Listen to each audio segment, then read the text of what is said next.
Hello dear students, मेरा नाम है मुस्कान जैन और आज से हम 10th क्लास की जो केमिस्ट्री होती है उसकी स्टडी करेंगे, जिसमें आज सबसे पहले हम पीरियोडिक टेबल के बारे में स्टडी करेंगे। ओके, तो पीरियोडिक टेबल में कुछ बातें होती हैं जो हमें पता होनी चाहिए। ठीक है, तो आज हम 10 most important points about periodic table के डिस्कस करेंगे। ठीक है, जिससे आपको जो पीरियोडिक टेबल है वो और अच्छे से समझ में आएगी।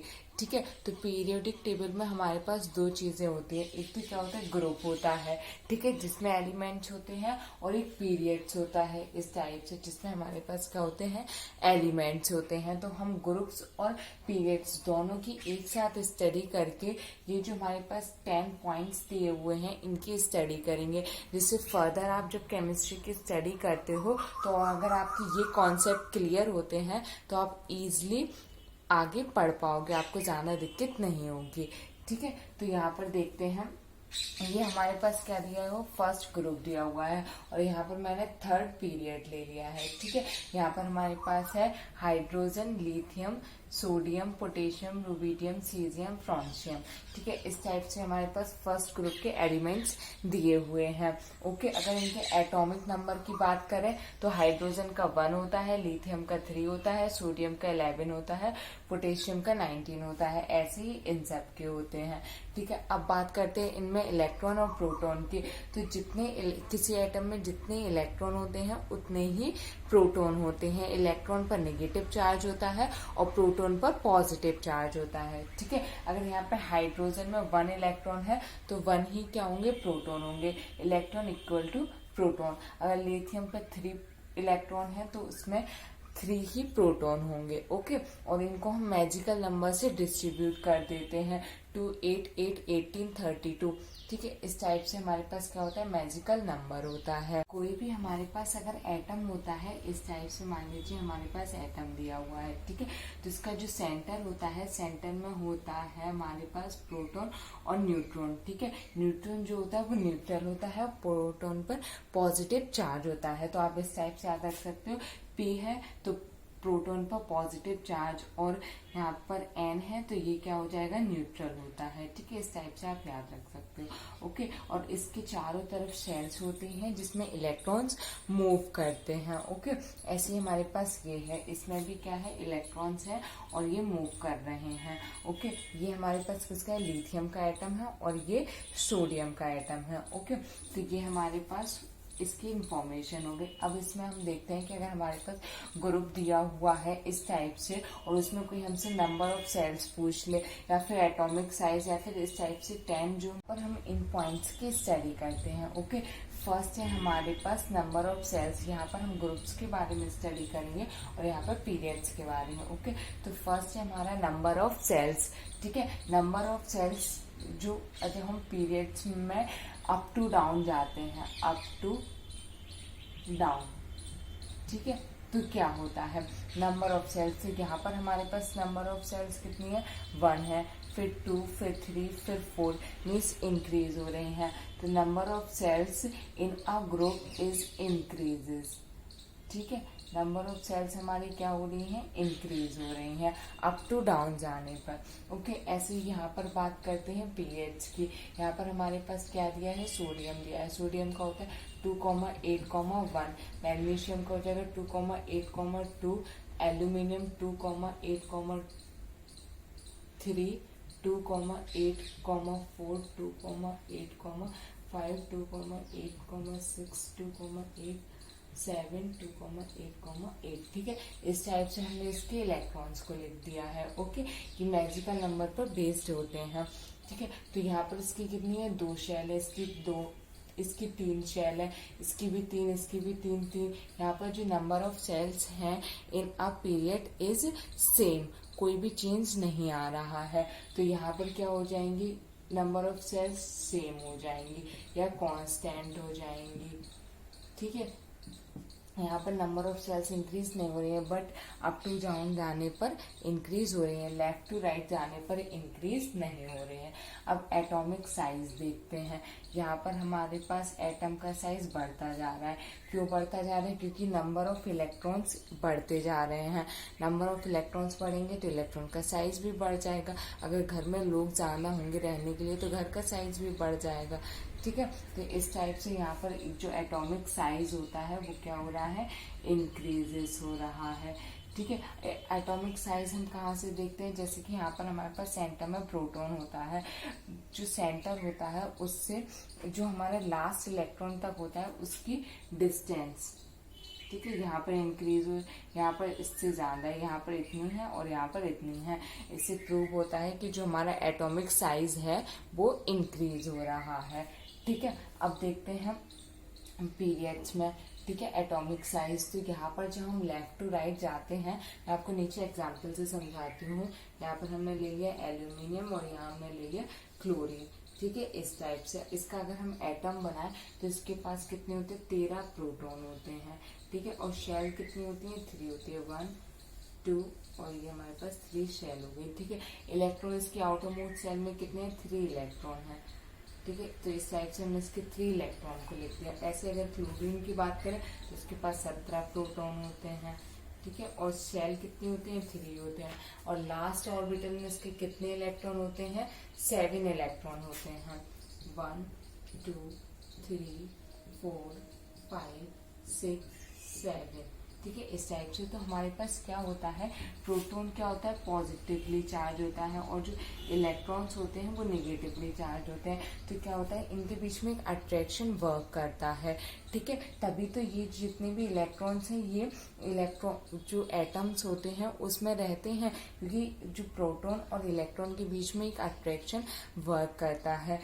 ठीक है, जिस वजह से ये एक ही एटम में रहते हैं। ओके, तो ये जो अट्रैक्शन होता है वो यहाँ पर भी वर्क करेगा। यहाँ पर 13 प्रोटॉन है जो कि इलेक्ट्रॉन को अपनी ओर अट्रैक्ट किए हुए हैं और यहाँ पर 17 इलेक्ट्रॉन है जो इलेक्ट्रॉन को अट्रैक्ट किए हुए हैं। तो यहाँ की अट्रैक्शन पावर ज्यादा हो गई इन कंपेरिजन टू एल्यूमिनियम, क्योंकि यहाँ पर ज्यादा प्रोटॉन है जो इलेक्ट्रॉन को अट्रैक्ट कर रहे हैं, यहाँ पर कम प्रोटॉन है जो इलेक्ट्रॉन को अट्रैक्ट कर रहे हैं। तो क्या होगा कि जब कोई चीज अपने पास किसी चीज को अट्रैक्ट करेगी तो उसका साइज छोटा हो जाएगा। ठीक है, तो यहाँ पर क्या होता है? जब हम लेफ्ट टू राइट जाते हैं तो वो जो एटॉमिक साइज होता है वो डिक्रीज होता जाता है।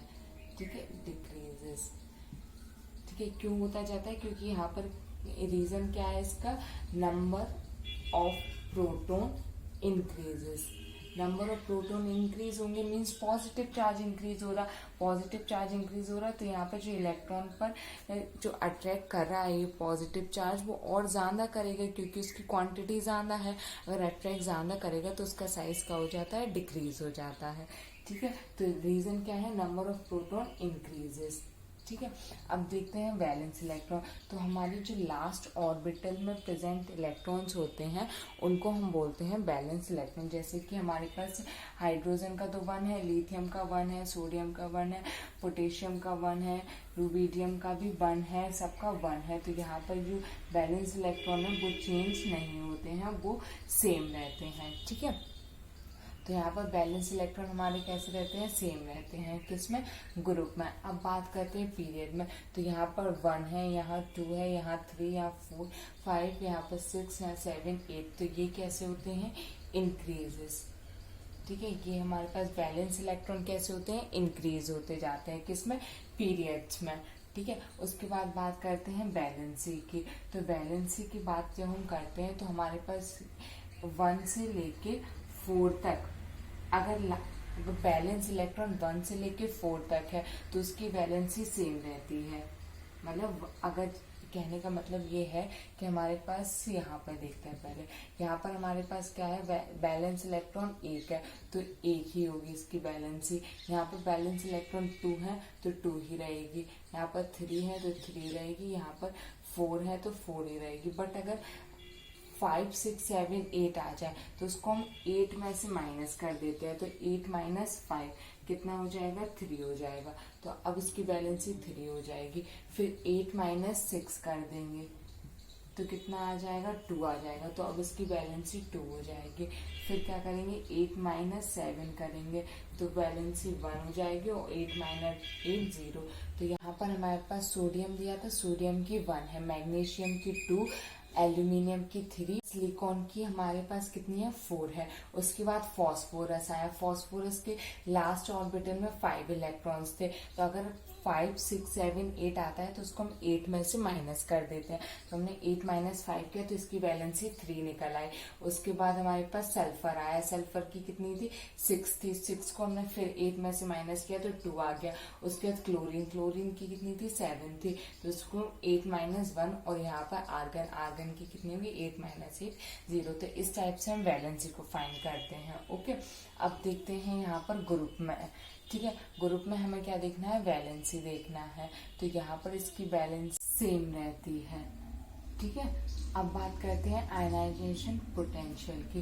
तो ये हमारे पास क्या होता है, सबसे पहले हमें ये समझना है, हमारे पास मान लीजिए एक ही एटम ये दिया है, एक एटम ये दिया हुआ है, ठीक है। तो एटम से इलेक्ट्रॉन को बाहर निकालने के लिए जितनी एनर्जी की जरूरत पड़ती है उसको हम बोलते हैं आयनाइजेशन पोटेंशियल, ठीक है। कोई भी एटम है उससे इलेक्ट्रॉन को बाहर निकालने में, किसी भी एटम से इलेक्ट्रॉन को बाहर निकालने में जितनी एनर्जी की रिक्वायरमेंट होती है उस रिक्वायर्ड एनर्जी को बोलते हैं आयनाइजेशन पोटेंशियल। हमारा कैसा होता जाएगा, डिक्रीज होता जाएगा, ठीक है। तो ग्रुप में हमारे पास जो आयनाइजेशन पोटेंशियल होता है वो डिक्रीज होता जाता है। ओके, अब पीरियड्स में देखते हैं आयनाइजेशन पोटेंशियल, ये क्या होता है, हमारे पास इंक्रीज होता जाता है, ठीक है। यहाँ पर ये डिक्रीज होता जाता है ग्रुप्स में, और आयनाइजेशन पोटेंशियल यहाँ पर इंक्रीज होता जाता है। ओके, अब देखते हैं इलेक्ट्रॉन एफिनिटी। एफिनिटी मीन्स होता है इलेक्ट्रॉन को पाने की इच्छा, ठीक है। तो कौन से एटम्स ऐसे होंगे जो इलेक्ट्रॉन को इजीली एक्सेप्ट कर लेंगे, और कौन से ऐसे इलेक्ट्रॉन्स होंगे जो इलेक्ट्रॉन को, एटम्स होंगे जो इलेक्ट्रॉन को इजीली एक्सेप्ट नहीं करेंगे। Electron affinity means power of accepting electron by the atoms. Electron affinity means power of accepting electrons by the atoms. Okay, तो ये आप नोट कर लेना जिससे आपको इजीली समझ में आ जाए, power of accepting electrons by the atoms, ठीक है। तो कौन से एटम्स हैं जो इजीली जो इलेक्ट्रॉन है उनको एक्सेप्ट कर लेंगे। तो यहाँ पर हमारे पास क्या दिया हुआ है, लिथियम एटम दिया हुआ है, और यहाँ पर सोडियम। यहाँ पर क्या है, पॉजिटिव, ये छोटा एटम है, पॉजिटिव चार्ज है इस पर, ठीक है। प्रोटॉन है तो पॉजिटिव चार्ज है, तो यहाँ पर अगर हम इलेक्ट्रॉन को देंगे तो ये इजीली एक्सेप्ट कर लेगा। बट अगर यहाँ पर हम देखें तो ये बड़ा एटम है और न्यूक्लियस के सेंटर पर पॉजिटिव चार्ज है, अगर हम इलेक्ट्रॉन देंगे तो सबसे पहले आउटर सेल में देंगे, ठीक है। तो यहाँ से डिस्टेंस इसमें ज़्यादा है, तो मीन्स ये इजीली एक्सेप्ट नहीं कर पाएगा in comparison to lithium. Means अगर एटम का साइज छोटा होगा तो ये इजीली इलेक्ट्रॉन को एक्सेप्ट कर लेगा। तो अप टू डाउन जाने पर ये क्या हो रहा है, हमारे पास डिक्रीज हो रहा है, ठीक है। ये कैसा हो रहा है, हमारे पास डिक्रीज हो रहा है, क्योंकि यहाँ पर पॉजिटिव चार्ज है और डिस्टेंस कम है तो ये इजीली नेगेटिव चार्ज को अट्रैक्ट कर लेगा। बट यहाँ पर डिस्टेंस ज़्यादा है तो ये इजीली पॉजिटिव चार्ज को अट्रैक्ट नहीं कर पाएगा। अब बात करते हैं पीरियड की। तो यहाँ पर हमारे पास साइज तो सबका सेम है, ठीक है। तो यहाँ पर क्या होगा, ये इंक्रीज हो जाएगा, ठीक है। जैसे जैसे हम जाएंगे नंबर ऑफ प्रोटॉन्स बढ़ेंगे, और यहाँ पर क्या होता है, साइज डिक्रीज होता जाता है। तो साइज छोटा होगा तो वो इलेक्ट्रॉन को इजीली एक्सेप्ट कर लेगा, क्योंकि प्रोटॉन से लेके इलेक्ट्रॉन की जो डिस्टेंस होती है वो कम हो जाएगी। अगर डिस्टेंस कम हो जाएगी तो ये इजीली इलेक्ट्रॉन्स को एक्सेप्ट कर लेगा। तो यहाँ पर इलेक्ट्रॉन एफिनिटी इंक्रीज हो जाती है। और इलेक्ट्रॉन एफिनिटी क्या होती है, power of accepting the electron by atom, ठीक है। इसका अब देखते हैं इलेक्ट्रोनेगेटिविटी। इलेक्ट्रोनेगेटिविटी क्या होती है कि power of attracting the electrons by the atom. कौन सा एटम बहुत ज्यादा पावर से इलेक्ट्रॉन को अपनी ओर अट्रैक्ट कर रहा है, एक्सेप्ट नहीं कर रहा है। एक्सेप्ट कौन करता है, इलेक्ट्रॉन एफिनिटी। इलेक्ट्रोनेगेटिविटी क्या करती है, अट्रैक्ट करती है, ठीक है। तो नेगेटिविटी ग्रुप में कैसी होती जाती है, डिक्रीज होती जाती है। डिक्रीज क्यों होती जाती है? यहाँ पर क्या है, एटम्स का साइज बढ़ रहा है, मीन्स डिस्टेंस बढ़ रही है। अगर डिस्टेंस बढ़ रही है तो अट्रैक्शन कम हो रहा है। जब यहाँ पर साइज बढ़ रहा है तो यहाँ पर जो प्रोटॉन है वो कैसे इलेक्ट्रॉन को अपनी ओर अट्रैक्ट करेगा? नहीं कर पाएगा। यहाँ पर डिस्टेंस कम है, पॉजिटिव चार्ज और नेगेटिव चार्ज पास पास है, तो यहाँ पर क्या होगा कि ये ज्यादा अट्रैक्ट कर लेगा। अगर ज्यादा अट्रैक्ट कर लेगा ये, तो इसकी क्या इलेक्ट्रोनेगेटिविटी इंक्रीज होती जाएगी। बट यहाँ पर अप टू डाउन जाने पर साइज बढ़ता जा रहा है। अगर साइज बढ़ता जा रहा है तो डिस्टेंस बढ़ती आ रही है, डिस्टेंस बढ़ रहा है तो अट्रैक्शन कैसा हो रहा है? डिक्रीज हो रहा है। और अट्रैक्शन डिक्रीज हो रहा है तो जो इलेक्ट्रॉन्स और प्रोटॉन है वो एक दूसरे को अट्रैक्ट नहीं कर पा रहे हैं, जिस वजह से इलेक्ट्रोनेगेटिविटी कैसी होती जाती है? डिक्रीज होती जाती है। ओके, अब बात करते हैं यहाँ पर पीरियड्स में। तो पीरियड्स में ये इंक्रीज होती जाती है। ठीक है, यहाँ पर साइज छोटा होता जाता है। अगर साइज छोटा होगा हमारे पास तो जो प्रोटॉन है वो इजिली इलेक्ट्रॉन को अट्रैक्ट कर लेगा। ठीक है, तो यहाँ पर ये अट्रैक्ट होती जाती है। और ये क्या होते हैं? Power of attracting the electron by the atom. Next है हमारा metallic character. Metallic character, metal वो अच्छी होती है जो इजिली अपने इलेक्ट्रॉन्स को डोनेट कर दे। ठीक है, जो ऐसे एटम्स मेटेलिक कैरेक्टर को शो करते हैं जो इजिली अपने इलेक्ट्रॉन्स को डोनेट कर देते हैं। ठीक है, और उन पर पॉजिटिव चार्ज आ जाता है। ठीक है, तो यहाँ पर हमारे पास क्या है? Metallic character. तो कौन से एटम्स है जो मेटेलिक कैरेक्टर को शो करते हैं या फिर अच्छे मेटल्स होते हैं? तो कौन से इलेक्ट्रॉन्स हैं जो इजिली अपने इलेक्ट्रॉन को डोनेट कर देंगे? जो साइज में बड़े होंगे। अगर साइज में बड़े होंगे तो उनकी डिस्टेंस ज्यादा होगी, और डिस्टेंस अगर ज्यादा होगी तो अट्रैक्शन कम होगा। अट्रैक्शन कम होगा तो इजिली इलेक्ट्रॉन को डोनेट कर देंगे। तो अगर हम अप टू डाउन जाते हैं तो एटम्स का साइज बढ़ेगा। ठीक है, यहाँ पर साइज बढ़ेगा तो डिस्टेंस बढ़ेगी, डिस्टेंस बढ़ेगी तो अट्रैक्शन कम होगा, और अट्रैक्शन कम होगा तो इलेक्ट्रॉन हमारे पास इजिली निकल आएगा। ठीक है, तो ये कैसे मेटेलिक कैरेक्टर हमारा क्या होगा? इंक्रीज होगा अप टू डाउन जाने पर।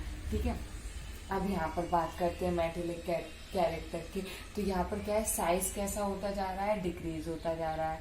अगर साइज डिक्रीज होगा तो डिस्टेंस भी डिक्रीज होगी, डिस्टेंस डिक्रीज होगी तो अट्रैक्शन भी डिक्रीज होगा, अट्रैक्शन बढ़ेगा। अगर साइज कम है तो डिस्टेंस कम होगी, और डिस्टेंस कम होगी तो पॉजिटिव और नेगेटिव के बीच में क्या होगा? अट्रैक्शन बढ़ेगा। अगर अट्रैक्शन बढ़ेगा तो इजिली इलेक्ट्रॉन को डोनेट नहीं कर पाएंगे, तो ये क्या हो जाएगा? डिक्रीज होता जाएगा। ठीक है, power of losing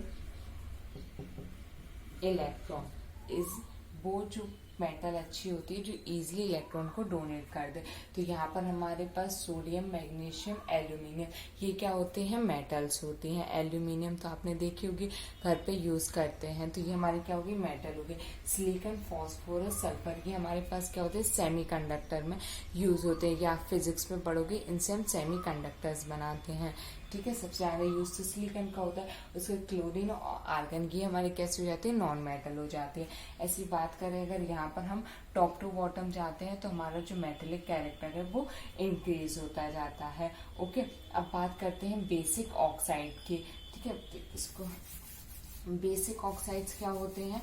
basic oxides वो होते हैं जो ऑक्सीजन के साथ बॉन्ड बना लेते हैं। जैसे कि यहाँ पर हमने बना दिया लिथियम Li2O। ठीक है, ये हमने ऑक्सीजन के साथ बना दिया। ऐसी Na2O। ठीक है, यहाँ पर इस टाइप से बना दिया। यहाँ पर इसको ऐसे सेटिस्फाई करते हैं। लिथियम पर 1 चार्ज होता है और ऑक्सीजन पर 2 चार्ज होता है, तो क्रॉस मल्टीप्लाई करेंगे तो Li2O। इस टाइप से ये क्या बन गए? हमारे ऑक्साइड्स बन गए हैं। ओके, और हमारे पास नाम आ रहा है बेसिक ऑक्साइड्स, मीन्स बेस। तो बेस वो अच्छा होता है जो एसिड को अच्छे से न्यूट्रलाइज कर देता है। ठीक है, तो यहाँ पर हमारे पास जो ऑक्साइड होते हैं वो टॉप टू बॉटम जाने पर डिक्रीज होते जाते हैं। ठीक है, यहाँ पर हम जब टॉप टू बॉटम जाते हैं तो ये जो हमारे पास बेसिक ऑक्साइड्स होते हैं ये डिक्रीज होते जाते हैं। किसमें? पीरियड्स में, और ग्रुप में ये इंक्रीज होते जाते हैं। ओके, ऐसे नॉन मेटल की बात करते हैं। तो यहाँ पर नॉन मेटलिक कैरेक्टर इसमें क्या हो रहा है? अगर हम लेफ्ट टू राइट जा रहे हैं तो इंक्रीज हो रहा है। Non metallic character. यहाँ पर क्या है, ये मेटल, फिर ये सेमी कंडक्टर्स, या फिर उसके बाद क्या आ गया, ये नॉन मेटल्स आ गए। तो मीन्स ये इंक्रीज हो रहा है। बट यहाँ पर टॉप टू बॉटम जाने पर क्या हो रहा है, जो नॉन मेटल है वो क्या हो रही है, डिक्रीज हो रही हैं। ठीक है, यहाँ पर क्या है, मेटलिक कैरेक्टर बढ़ता जा रहा है, नॉन मेटलिक कैरेक्टर डिक्रीज हो रहा है। तो इसके एसिडिक ऑक्साइड्स भी क्या होते हैं, डिक्रीज होते जाते हैं। और यहाँ पर अगर नॉन मेटलिक कैरेक्टर इंक्रीज हो रहा है तो एसिडिक ऑक्साइड्स क्या होते हैं, वो भी इंक्रीज होते जाते हैं। ओके, आई होप आप लोगों को ये वीडियो समझ में आया होगा। Thank you so much.